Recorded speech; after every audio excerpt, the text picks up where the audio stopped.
And welcome back to another thrilling installment of Turning the Page meets Quarantine.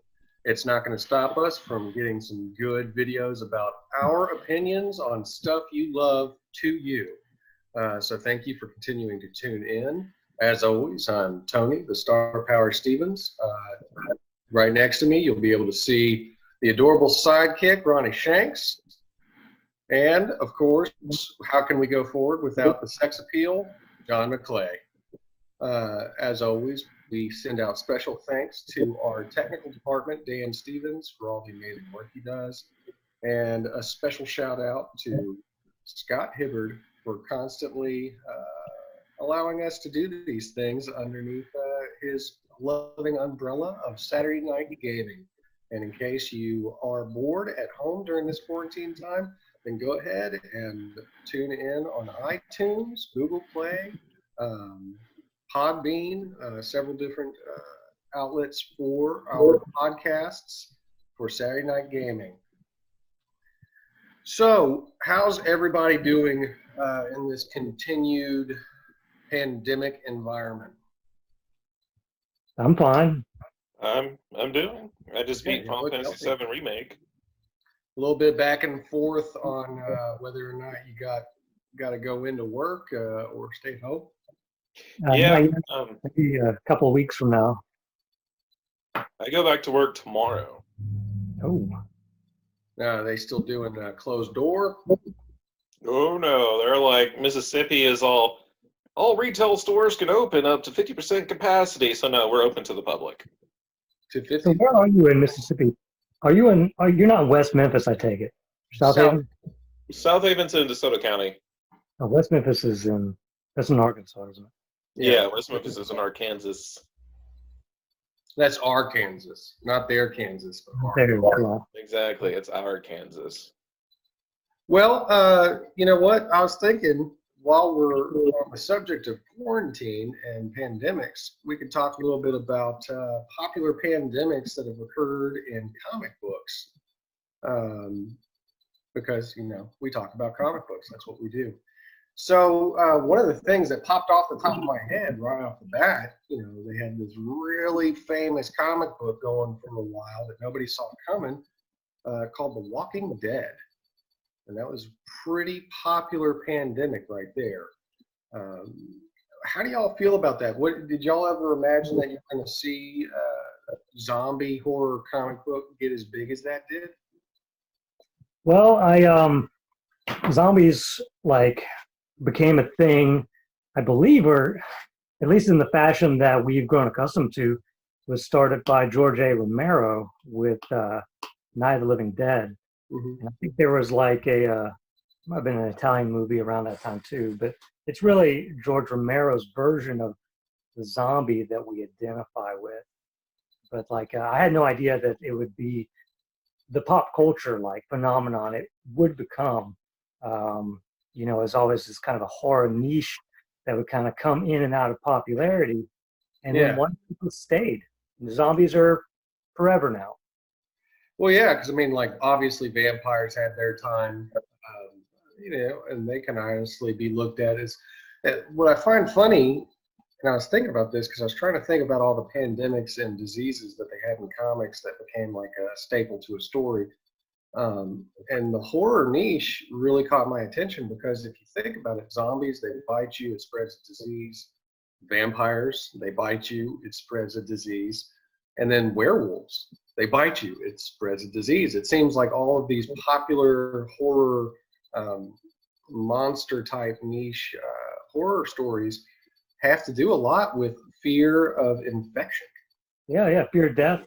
That's like a common, deep-seated fear we have of a diseased person, to stay away from them. That's why we're here, is because our ancestors had the instinct to stay away from the zombies or diseased individual. And so it was instinct, and they stayed away. They had children who had children who had children who had us, and so it's why we're here, Tony, because people were afraid of disease. That's true. I can see where you got that. Obviously, there's a lot of that. That's what are we afraid of? We're afraid of the things that we can't see. Yeah. So most horror movies or horror comics or horror stories have to do a lot with nighttime, darkness, shadows, things you can't see. Even think of something as simple as the Predator. He had invisible armor. So with a virus, that kind of pegs it right on the head. That is a monster that is so tiny you can't see it. It's always in the shadows, even in broad daylight. It'll catch you. So I guess that really hits the fear factor. It's one of those hallmarks of fear, that permeates all of society. That's the same thing with fear of dark. It's the unknown. It's, well, we can't see. If we can't see it, we can't prepare for it. We can't defend ourselves against it. Right. You can't hit it with a baseball bat. Yeah. Exactly. And I knew that you can hit zombies with baseball bats. Well, you can hit the zombie. You can. The virus of it, no, not so much. Yeah. But I'd actually seen it was an interesting documentary on Image Comics in which Robert Kirkman, when he had gotten on at Image Comics, he was basically the gopher. He was just the guy getting things done. And he kept on presenting his idea for a zombie comic book to the guys in charge at the time. And they were saying, no, that'll never fly. Nobody wants to buy horror comics like that. And so eventually, he was having to drive one of the head honchos to the airport. He had him in the car, so he had undivided attention. And he gives him this whole story, and he says, "But it's actually aliens. That's the twist." And so the guy says, "Okay, that's cool." And he green lights it. They get the comic going. It goes wildly popular. And there are several compendiums in at this point. He says, "When are those aliens gonna happen?" He said, "Oh, just wait till the end. They're right there at the end." So that's a pretty funny story. Tony, like the whole zombie genre, especially Walking Dead, is a bait and switch. So it baits you with zombies, right? But it's not about zombies. It's about what makes any show good, and that's human drama. Human drama, human nature, survival, how you pull together, hope, depression, all that So stuff. you hook them with like, hey, we got zombies.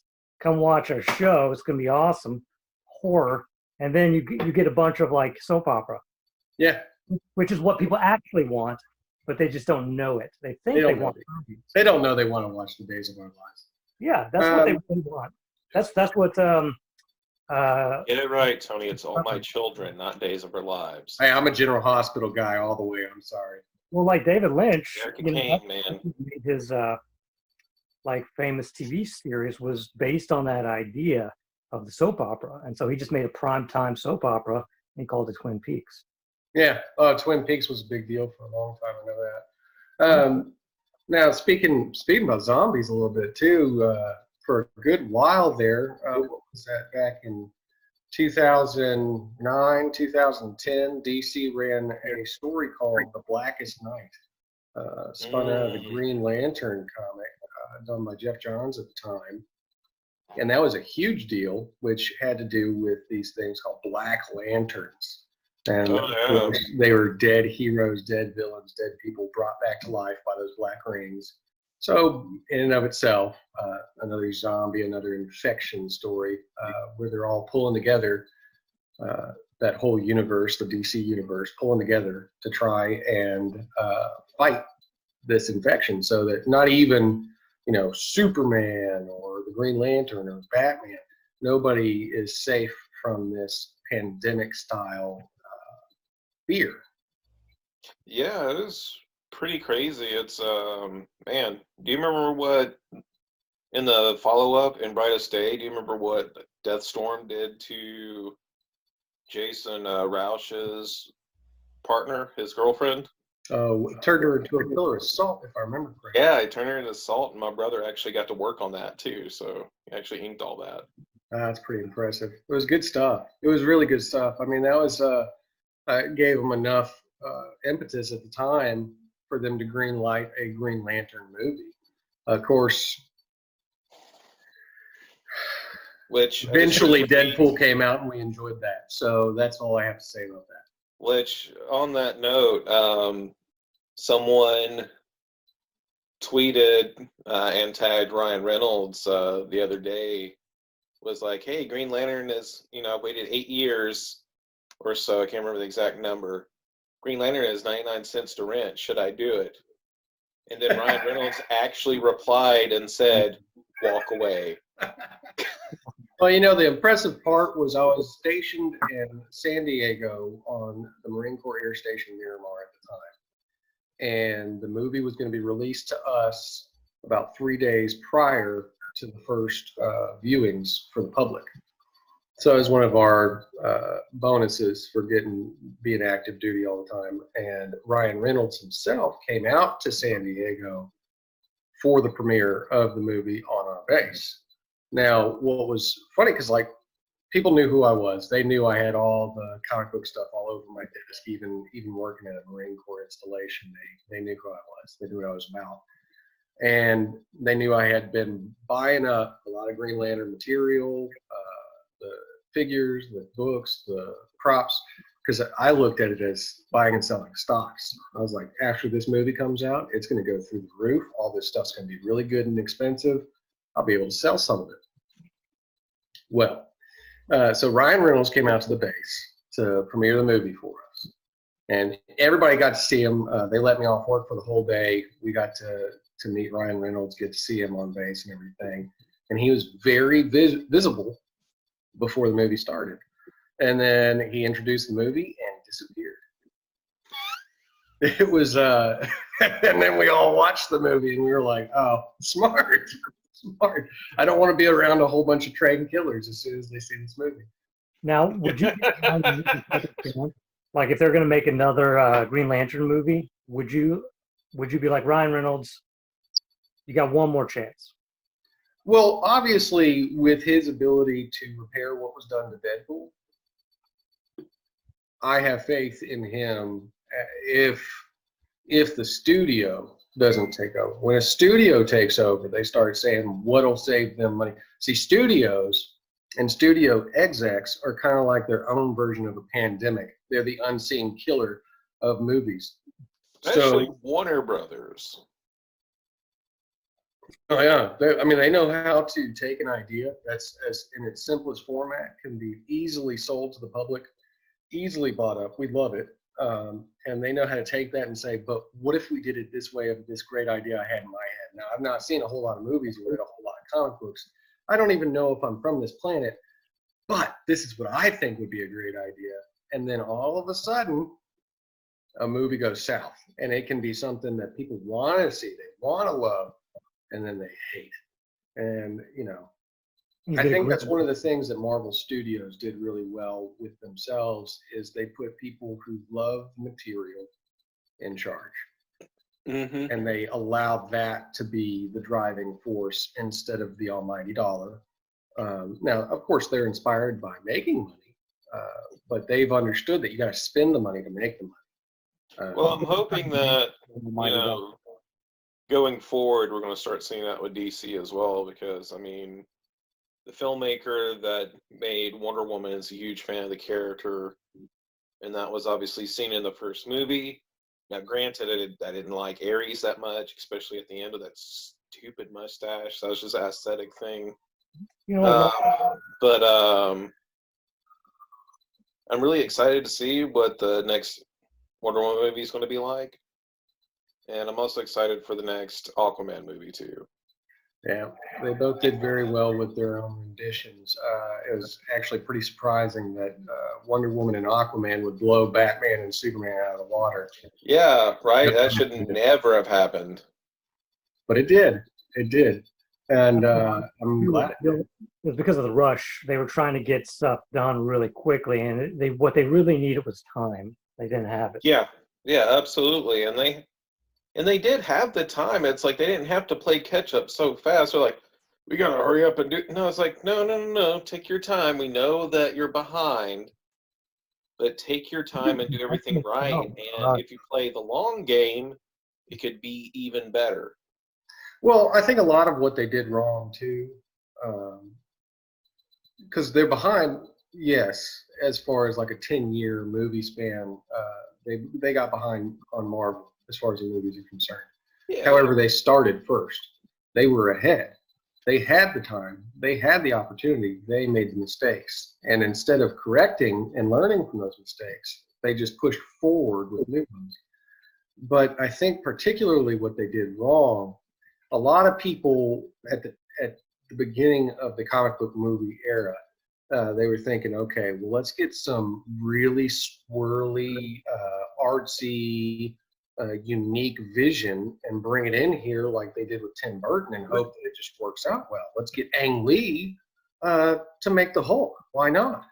You know, and a lot of people did that. And then I think what Marvel learned really quickly was, no, we need a director that's solid at doing their job, that can see things in a fashion that makes this realistic for the viewers. And don't play that.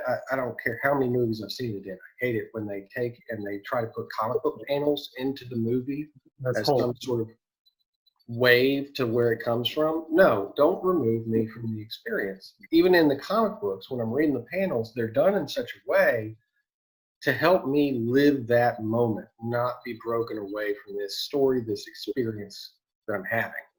And a lot of people don't get that. But I really hate it when they do that, especially in the Ang Lee Hulk movie. That was horrible. I can't even fathom how bad that was. It was so bad. Yeah, that was. I think Marvel corrected that. Marvel Studios did. They said, look, this is the path that we're on. We need good eyes on this, and new eyes all the time. I mean, think about Thor when Kenneth Branagh made it. It was good. It was good. It wasn't like it was blow you out of the water, the best movie you've ever seen, but it was a really good movie, and it's worth watching multiple times. However, when you get Taika Waititi's version of it with Thor Ragnarok, I can't tell you of a movie that I would prefer to watch over and over and over again, and it surprised me. I wouldn't have thought of putting that guy at the helm, and you get like just fantastic. Hey, Tony, what do you think of like now as we are going to be entering the next phase, kind of like a reversal on what you were saying, actually taking chances and being different, maybe even artsy, just to kind of see what sticks and like feel out the next phase? Depends on the character. Okay, and I'm going to say this like straight off the bat. So if you're going to have like a Blade, the Vampire Hunter, if you're going to have a TV show or a movie about him, that's your opportunity to go a little bit artsy. If you're going to get another Ghost Rider movie to come out, that's your chance to be a little artsy. Doctor Strange is your chance. But if you're going to give me the Fantastic Four, you need to deliver that in a clean, precise package, and you need to do it with a little bit of the humor that we know that works, and you need to make sure that that project gets off the ground. Whereas the readers that read the Fantastic Four, it's a little bit more, they love the family humor, they love the everyday quality of those characters.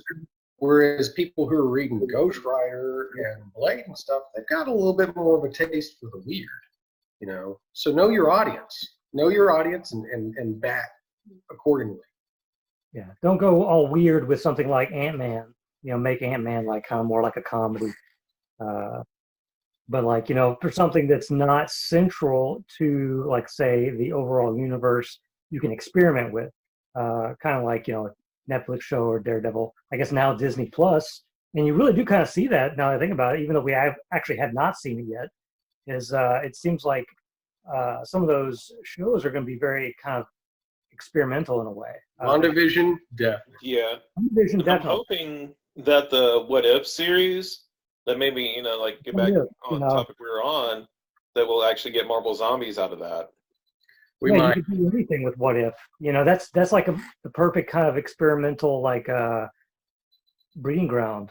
Like you do whatever. Some executives like, what if we do this? You know. But see, that again is where Marvel Studios has been intelligent enough at the front end of it to say, look, this is a different universe. This is a what if universe. So expect the unexpected. We'll take our wild chances here, and hopefully we won't pee off everybody. But again, let's go ahead and cut for a commercial break and then be right back here for some more thrilling conversation. And as always, if you have comments, questions of your own, go ahead and leave them for us so that we can debate or invite you into our conversation here on Turn the Page. And if you have any comics, movies, or art you would like us to review and comment on, then go ahead and leave that to us as well. All right, and we'll be right back. I hear that they're coming out with a book soon called Heavenscape Presents Gloom. I hear it's excellent. I heard about that. Yeah. Like if you read it, you actually elevate to a new level of interactive storytelling. Like that, from what I hear, now this is just what I've heard on the streets, so just hear me out now. But somebody told me that the writer and editor on this book was like 10 times better than J.R. Tolkien. What about R.R. Martin? And R.R. Martin. Really? And like, him? And him. What about We're going to have to come up with initials for the person to sign as a... what about P.T. Barnum? And Bailey? No, just Barnum. Just Barnum Just without Barnum. Bailey? Just Better. Barnum, yeah. Better. Greatest show person. Okay, Barnum and Bailey. How about now? I don't know. That's really Okay. putting it. I mean, that's when you got elephants, you've got dwarves dancing around. It's hard to compete with elephants. I hear they never forget, and they never forget how to be awesome. They've just got it covered. Elephants are the bomb. They're also the most deadly animal on the planet to any human being. So that's better then, right? Yeah, that's better. That's Okay. better. Elephants But are better. if you're not quite on elephant level awesome, just below that, check out that book Gloom coming out. I hear it's gonna be spot on. Chapters and chapters of unbelievable just story. The main character, Mud, thrilling. His name is riveting. There's His a name is Mud? His name is Mud. Mud thing. Why is he so dirty all the time?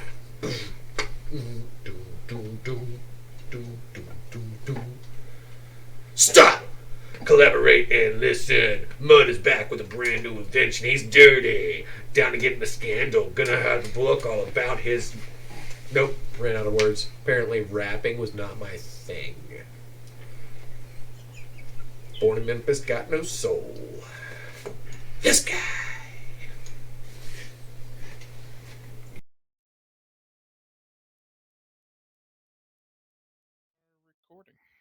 And welcome back. Thank you for checking out that thrilling commercial we just gave you.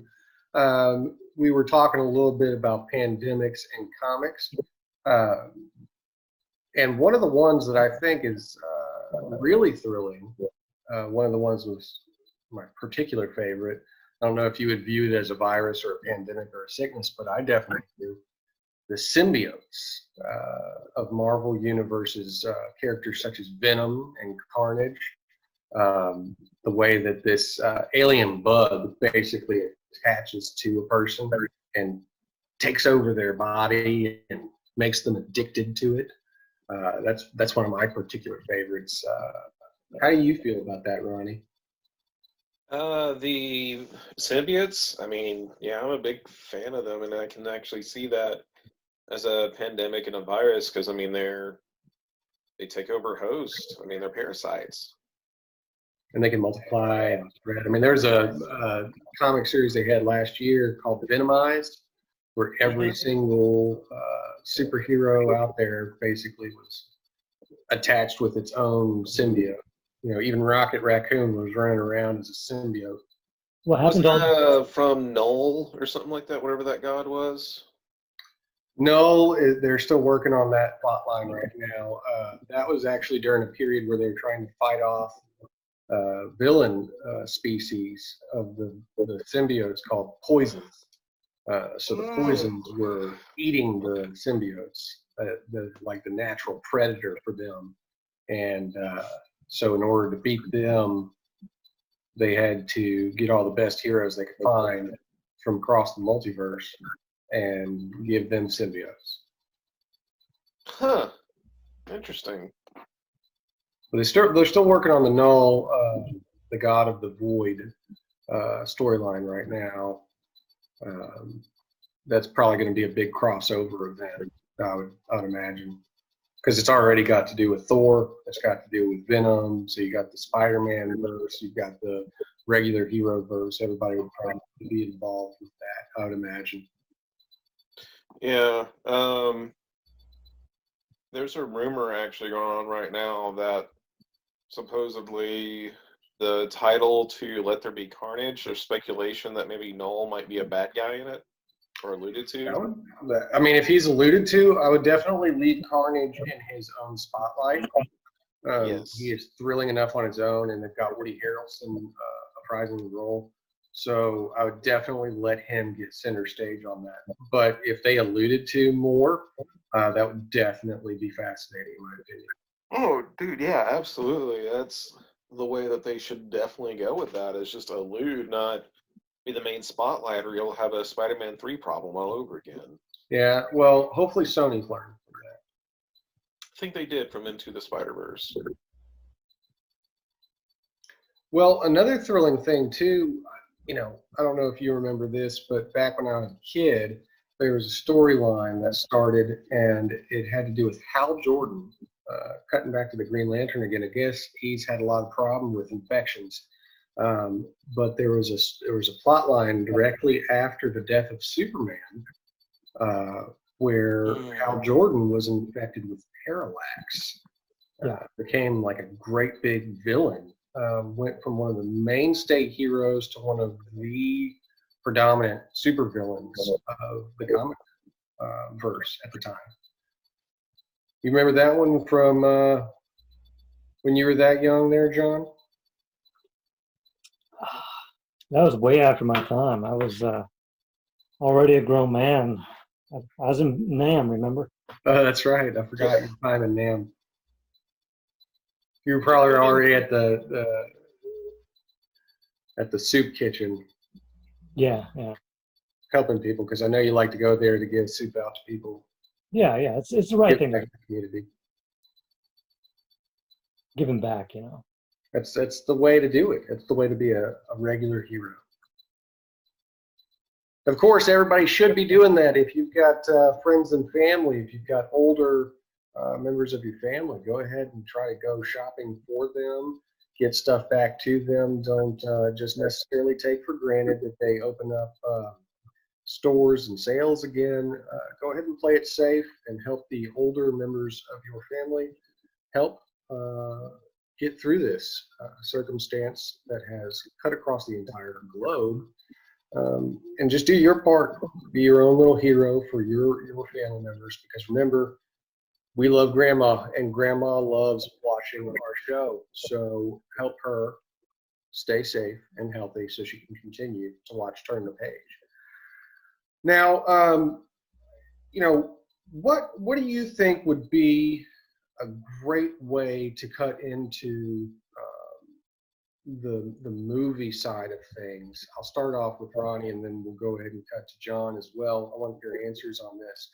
What would be a great type of, because I think going from this moment, people are going to be afraid, especially afraid of pandemics, of the virus villain now. So what would be your opinion of a great comic book oriented story movie that would be involved with this kind of pandemic storyline? Can't remember what was. It was the storyline with the X-Men. It was that virus that they Legacy got. virus. The legacy virus. Yeah, that'd be a good one. Yeah, with Mr. Sinister and Apocalypse running a culling pretty much across the world to take away the weak and leave only the strong. Legacy virus. That was a good one. That was definitely something. And I think actually it had a lot to do with, I don't want to get confusing, but Cable's clone future self, Strife, had a lot to do with that too. He was trying to get revenge on everybody by letting that virus out. So that's definitely a great story to go back and read for those of you that would like to go pick that up. It's called Executioner's Song. It was a great 1990s, most of it drawn by Jim Lee and written by Chris Claremont. Great story. So if you want to go back and get that, that's in a collected version called Executioner Song, and check that out. That's definitely good. Great one. All right, what do you think there, Mr. McFly? Yeah, I was thinking about that, and I was wondering, like, what if we went like a different route instead of, a substance or a virus that causes death or mutation, like a bad way? What if it was something that would change the world in a different way that would have unforeseen consequences? Like if everyone got a weird superpower, if everyone became like, some version of superpowered human, how would that change the world and the economy? And would it be a negative, like overall? That is definitely a good idea. I do like that. And if you like that idea as well, then check out some of the upcoming releases from Saturday Night Gaming. There is a storyline that we've been working on called Beyond Human, where the entire populace is infected by a disease that changes the genome and releases superhumans into the society. So that is a great idea, John. You should definitely join that game with us at some point in time. Yeah, I didn't even know you were doing that. So Yeah, that was a great lead into it, man. There was. You've actually been in a different game currently, so I knew you didn't know about that. But that's what we've been working on actually. Even there was a game a long time ago, probably about maybe 10 years ago, called Prototype, where something similar happened. There was an infection released, and this fella Alex Mercer got this. It was almost like a venom suit came to him from the infection, and he got all these superpowers from it. It was an interesting game. I definitely I loved that one back in the day. Played it a lot. It was very open world, but you had zombies running around. You had monster things running around. It was like Resident Evil mixed with Venom. It was a pretty good game. Good playthrough. If you haven't checked that out, go ahead and download it. I think it's available on PlayStation 4. Not that they pay me to give them props or anything, but they should. Activision or whoever owned that, go ahead and hit me up with that. So, has everybody been staying physically fit? Y'all working out while you're in quarantine? I was supposed to do that today, but I kind of slacked off. I bought some plants though. You bought some plants? Well, so you're helping oxygen enrichment. Clean air. Yeah, that's a good idea. I actually did an exercise program yesterday with my brother. I can barely move my arms. Oh, wonderful. So, yeah. I Great. played Final Fantasy VII Remake and did squats and pull-ups in the game. Well, I mean, so you're basically getting those biceps right here. Yeah. Thumbs steps. Exercising on Thumbs of steel. it was Grand Theft Auto 4. You had to work out to get muscles for your character. Oh man. My in-game character is ripped. No, it's terrible. I've actually gained weight during this because I'm home all the time and I'm like, oh, there's food. I don't mind if I do. Yeah, you mean you saw I'm still working on my wedding cake. So I'm definitely cake. I don't know what size my jeans are going to be after this is all over with, but at least I still have enough belt to keep them fitting. Yeah, that's why I'm glad to kind of be going back to work because now I won't be home all the time just like, oh, look at this snack, look at that snack. Well, I mean, just like having a schedule. Like right now, like my schedule is like just whatever, and it's hard to keep my diet, in check when there's no scheduled feeding times and I don't have to cook. And of course, when you're a guy that works at a gym, but then you can't be at the gym anymore. Yeah, I mean, I've been doing some stuff like at home, but and I still cook and stuff, but I don't have that meal prep I used to do, and so everything just kind of fell into place really easy because I had to meal prep. So I don't do that anymore, and so I'm just going to what's easy to make right now when I get hungry. and it's not unhealthy. It's just, there's a lot of carbohydrates and not as many vegetables. In fact, I might not have even had a vegetable since this began, to be honest. Well, I got married, so I have to eat vegetables. She makes me. That was great. Yeah, Yeah. that happens here too. My wife makes me eat vegetables too. Yeah, it's great. It's so much fun. I love it. No, it's been nice having her. But definitely, we got married right at the beginning of this pandemic, so we have gone by trial by fire. You go straight from getting married, skip the honeymoon, and then stay in one house together nonstop for over. Yeah, you can make it through this. You're good. You're golden. Yeah, after this, when we actually get to leave the house and do different things, use different cars, she needs something at the grocery store. She doesn't have to send me with a mask on. It's it's going to be a lot different. But we're golden after this because this was the trial by fire. Now your marriage is forged. Yeah, it's something else though. I mean, it's definitely one of the best things you can ever do to find a person that can work good with you as a unit. And it's also a challenging thing because now you don't necessarily make all your calls, all your judgments on your own anymore. It's a team decision. What's best for us? What's best for this? You should be working out. You should be eating this. Come outside and get some sunlight. Were you kidding me? This quarantine was my favorite thing ever until you made me start going for walks. I don't have to see humans. I don't have to do anything. This is great. Oh, wait. I'm the one that has to go to the store? Oops. Well, but no, it's been great. And definitely she's been enjoying joining in with the Saturday night gaming. She's been trying that out, getting into this D&D and 5e and all this stuff. She's learning the lingo and finding out why I love it so much. And of course, still listening to the podcast that we have coming out of Saturday Night Gaming, helping us potentially get done with this editing on a book so we can release the first Saturday Night Gaming Heavenscape Presents book. So that's something we're all excited for. Indeed. Yeah. So how's Casey doing? I heard she's still one of the great heroes on the front, working straight at Kroger. Yeah, she's doing. She's off today. She's currently downstairs playing Jack in the Box. But no, she's hanging in there. That's definitely it's something been I'd like to tough. remind everybody to do is like say thank you to people that you know that are Yes. working the essential jobs. Definitely give them a heads up and a thank you. As much as everybody used to say that to me when I first got back from the Marines, I'd like to see that happen for people that you hear working at Kroger. Like, hey, how you doing? What do you do for a living? I work at Kroger. Thank you for your service.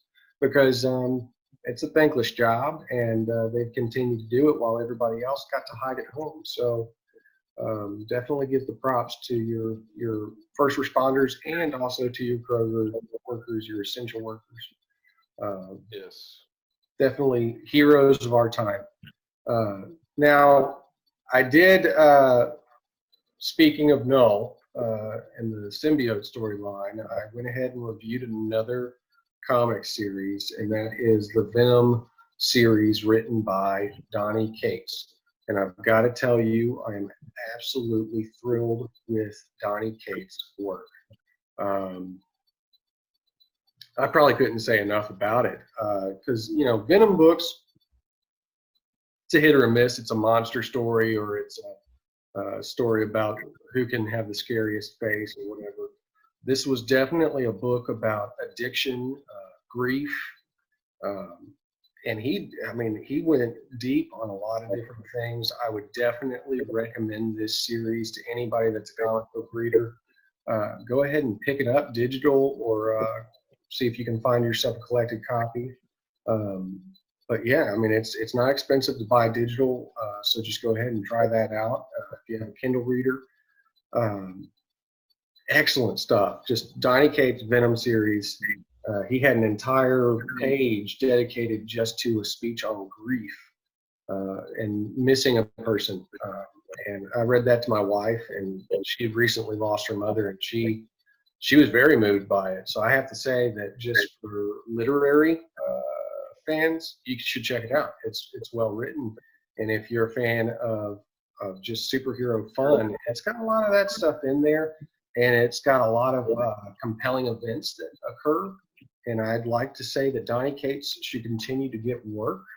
Marvel, keep paying him what he needs to be paid, because he did a great job with that entire series, pushing Venom, who I would say is a second string, like a B-lister, pushing him right into limelight. I would like to say that he's probably going to be a big deal coming up in some major Marvel events. And he did it seamlessly in a way that I just appreciated the heck out of it. Yeah, he's come a long way from being the side villain of the Spider-Man arcade game. Yeah, definitely. That's a good place to be, though, too. Well, it worked out for Donkey Kong, so he was Mario's villain at one point in time. All right. So everybody's looking forward to get back to the world. Hopefully everything opens up so we can all actually go see the Black Widow. I'm thrilled with that happening. I'm pretty sad we haven't had our normal group run to the movie so we could do a review episode, but hopefully that happens soon so that we can. And we'll leave John McClay in charge of our health and responsibility. He'll keep the timer, and if we're exposed to the environment for too long, go ahead and put us back into seclusion. That's your job. I just gave it to you. So too much responsibility. Like I don't want to be responsible for your lives like that. With great American beanie comes great American responsibility, sir. American beanie. Yeah, the Captain America beanie has gotten you in charge of our health, helping us make it through this. Yeah. Which way is it? I can't see. I feel like this is like an old age original Viking actually trying to get one of those helmets to work as he's jumping off the ship to go pillage and attack. He's like, wait, I can't see. Where's the eye hole? So that's great. All right. We'll go ahead and give shout out to everybody. Shout out to the essential workers. Shout out to the first responders. Thank you for doing everything you've done to keep us safe and to keep us stocked and supplied with food, essentials, toilet paper, because apparently that's a big deal that we didn't know. And thank you for getting us through this. And we look forward to reintegrating into society and bringing back a normal turn the page schedule to you with us all in one location. Until then, we'll continue to get these videos out to you the best ways that we can. Thank you for technical support, Dan Stevens, for continuing to make this happen. And we love you. And don't forget to click like, subscribe, and share. And as always, tell your grandma about us.